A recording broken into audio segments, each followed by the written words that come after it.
B.Ed second year, विषय Hindi, unit 4।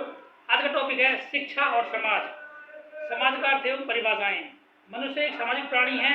वह केवल परिवार का ही सदस्य नहीं है, बल्कि वह परिवार के बाहर निकलकर बाह्य संसार के लोगों के साथ अपने अनुभवों को बांटता है। प्रत्येक समाज के अपने लक्ष्य और परंपराएं होती हैं तथा उस समाज में रहने वाले सभी सदस्यों का इन परंपराओं का पालन करना होता है। सभी समाजों की अपनी सांस्कृतिक विरासत होती है। यह एक पीढ़ी से दूसरी पीढ़ी की ओर संप्रेषित होती रहती है। इस विरासत के संप्रेषण हेतु समाज के सदस्यों का शिक्षित होना आवश्यक है। स्कूल और घर इस सांस्कृतिक विरासत का संप्रेषण करने में सहायक बनते हैं, लेकिन समाज स्वयं में शिक्षा का एक प्रभावशाली अभिकरण है। समाज का स्थायी रूप नहीं है, यह गतिशील है और निरंतर बदलता रहता है। समाज के अर्थ को और अधिक स्पष्ट करने के लिए विद्वानों ने इसे निम्न प्रकार से परिभाषित किया है। मैकाइवर और पेज के अनुसार समाज मानव व्यवहार के नियंत्रण और स्वतंत्रता के बहुत से समूह और खंडों की परंपराओं और प्राधिकार तथा पारस्परिक सहयोग की भावना की एक व्यवस्था है। इस सतत परिवर्तनशील सम्मिश्रण को हम समाज कहते हैं। मेरे जिसवर के अनुसार समाज संबंधों या व्यवहारों के ढंग से व्यक्तियों का समूह है।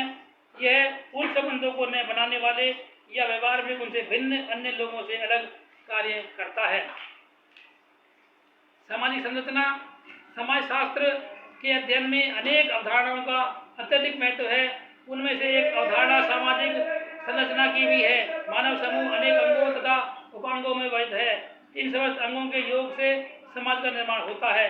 समाज का अध्ययन तब तक वैज्ञानिक ढंग से नहीं किया जा सकता है जब तक कि हम सामाजिक संरचना का अध्ययन वैज्ञानिक ढंग से न कर लें। सामाजिक संरचना समाज को बनाने वाले विभिन्न इकाइयों की बाह्य रूप एवं सीमाएं हैं, जिनके अंदर रहते हुए वे इकाइयां क्रियाशील बनी रहती हैं। समाजशास्त्र में सामाजिक संरचना तथा प्रकार्य की धारणा का व्यवस्थित उल्लेख सर्वप्रथम हर्बर्ट स्पेंसर ने अपनी पुस्तक प्रिंसिपल ऑफ सोशियोलॉजी में किया। दुर्खिम ने अपनी कृति the rules of sociological method में किया। चूंकि ये विद्वान सामाजिक संरचना और सामाजिक व्यवस्था में कोई अंतर स्पष्ट नहीं कर पाए, अतः इनकी व्याख्या अधिक प्रभाव नहीं डाल पाई। इसके बाद रेडक्लिफ ब्राउन ने भी सामाजिक संरचना की धारणा का विवेचन किया। इसके पश्चात जिन्होंने सामाजिक संरचना की विस्तृत विवेचना की है, उनमें मर्टन, नेटल, मानहीन, पार्सन्स तथा मूरे के नाम प्रमुख हैं। इन विद्वानों के विचारानुसार संक्षेप में कहा जा सकता है कि सामाजिक संरचना अपेक्षाकृत एक स्थिर प्रतिमान है, जो एक विशेष सामाजिक जीवन के बाहरी स्वरूप अथवा परस्पर संबंधित समूह की क्रमबद्धता को स्पष्ट करता है। सामाजिक संरचना एक अमूर्त धारणा है, क्योंकि समाज की संरचना का निर्माण सामाजिक संबंधों, संस्थाओं, प्रतिमानों, पदों एवं भूमिकाओं से होता है और ये सभी अमूर्त हैं। सामाजिक संरचना का अर्थ। यद्यपि सामाजिक संरचना को समाजशास्त्र में केंद्रीय अवधारणा माना गया है, तो भी इसके अर्थ और लक्षणों को लेकर आज भी मतभेद पाए जाते हैं। समाजशास्त्र में सामाजिक संरचना शब्द का प्रयोग सामाजिक संबंधों, सामाजिक घटनाओं अथवा सामाजिक प्रक्रियाओं के निश्चित क्रम में लिए जाते हैं। सामाजिक संरचना शब्द का प्रयोग अन्य मिलते जुलते शब्दों जैसे सामाजिक संगठन, सामाजिक व्यवस्था, प्रतिमान अथवा संपूर्ण समाज के पर्यायवाची शब्द के रूप में किया जाता है। इसलिए इसका कोई एक निश्चित अर्थ देना कठिन कार्य हो जाता है। फिर भी अधिकांश समाजशास्त्री सामाजिक संरचना शब्द का प्रयोग व्यवस्थित अथवा प्रतिमानित ढंगों के लिए करते हैं, जिनसे व्यक्ति अथवा व्यक्तियों के समूह परस्पर एक दूसरे से अपने आप को संबंध करते हैं। इन संबंधों को संरचित अथवा संगठित कहने का अभिप्राय यह कदापि नहीं होता है कि इन्हें अग्रिम रूप में ही नियोजित कर लिया गया था, अपितु सामाजिक संरचना का प्रथम आधार व्यक्तियों की अंतःक्रियाओं में दैनिक अनुकूलन तथा परिवर्तन का परिणाम है। क्योंकि सामाजिक संबंधों को समाज में रहने वाले व्यक्ति की क्रियाओं द्वारा परिवर्तित किया जा सकता है। सामाजिक संरचना में व्यवस्थित प्रतिमान और स्थायित्व दो लक्षण दिखाई देते हैं।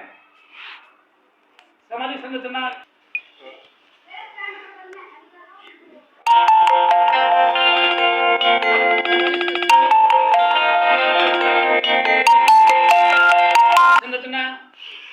इसलिए लगती है क्योंकि व्यक्तियों के आने जाने का समूह की रचना पर कोई प्रभाव नहीं पड़ता है। उदाहरणार्थ किसी गांव नगर अथवा स्कूल या कॉलेज में व्यक्ति अपने छात्रों के आने जाने से इनकी सामाजिक संरचना में कोई प्रभाव नहीं पड़ता है। वास्तव में गांव, नगर, स्कूल अथवा कॉलेज एक संगठित समूह इसी अर्थ में है कि इनकी निश्चित संरचना बनी रहती है।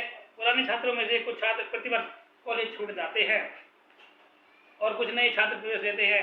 इसी प्रकार कुछ शिक्षक भी एक कॉलेज से दूसरे कॉलेज में चले जाते हैं, परंतु शिक्षक और शिष्य का संबंध प्रतिमान या छात्र छात्र संबंध, प्रतिमान, कक्षा में पढ़ने की विधि और कॉलेज की अन्य गतिविधियां वैसी ही बनी रहती हैं। इस प्रकार किसी संपूर्ण समाज की विभिन्न इकाइयों को आपस में जोड़ने वाली निर्बंध शैली को ही सामाजिक संरचना कहा जाता है, जो अपेक्षाकृत स्थायी होती हैं। सामाजिक संरचना हमारे दैनिक जीवन की क्रियाओं को निर्धारित करती हैं, अतः इसका सकारात्मक तथा नकारात्मक दोनों ही रूप हो सकते हैं। एक और सामाजिक संरचना व्यक्तिगत स्वतंत्रता में बंधक है, क्योंकि व्यक्ति को इसके अनुरूप काम करना पड़ता है, तथा दूसरी ओर सामाजिक संरचना में पाया जाने वाला स्थायित्व ही व्यक्तिगत स्वतंत्रता का स्रोत है। सामाजिक संरचना के आधार पर ही हम मानव व्यवहार के बारे में पूर्वानुमान लगा सकते हैं। आज के लिए इतना ही, कल फिर मिलेंगे नए वीडियो नए टॉपिक के साथ। धन्यवाद।